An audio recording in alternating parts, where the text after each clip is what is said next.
Rencana percepatan pembangunan Pelabuhan Tanjung Jarat mendapat respon positif dari pengamat kebijakan publik yang menilai keberadaan pelabuhan ini akan menjadi motor penggerak baru bagi perekonomian di Sumatera Selatan, sekaligus mendongkrak investasi dan ekspor di Sumatera Selatan.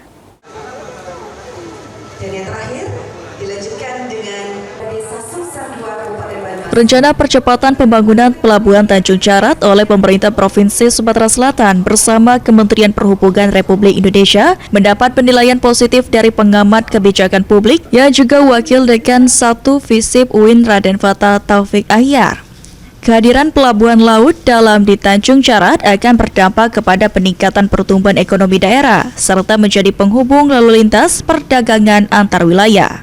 Selain itu, adanya Pelabuhan Tanjung Jarat sebagai pembuka kerjasama internasional sehingga meningkatkan investasi, ekspor, dan impor, mengurangi ketergantungan terhadap pelabuhan di provinsi lain, serta menekan biaya logistik yang selama ini cukup tinggi.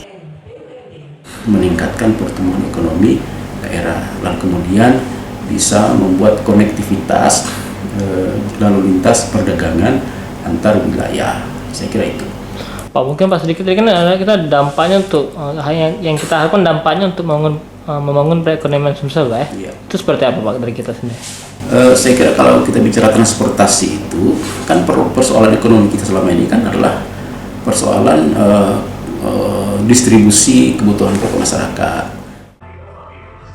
Untuk itu, percepatan proses pembangunan harus dilakukan sehingga Pelabuhan Tanjung Jarat dapat menjadi ikon baru pembangunan Sumatera Selatan sekaligus simbol kebangkitan ekonomi daerah di masa mendatang. Ilham Wahyudi, PAL TV.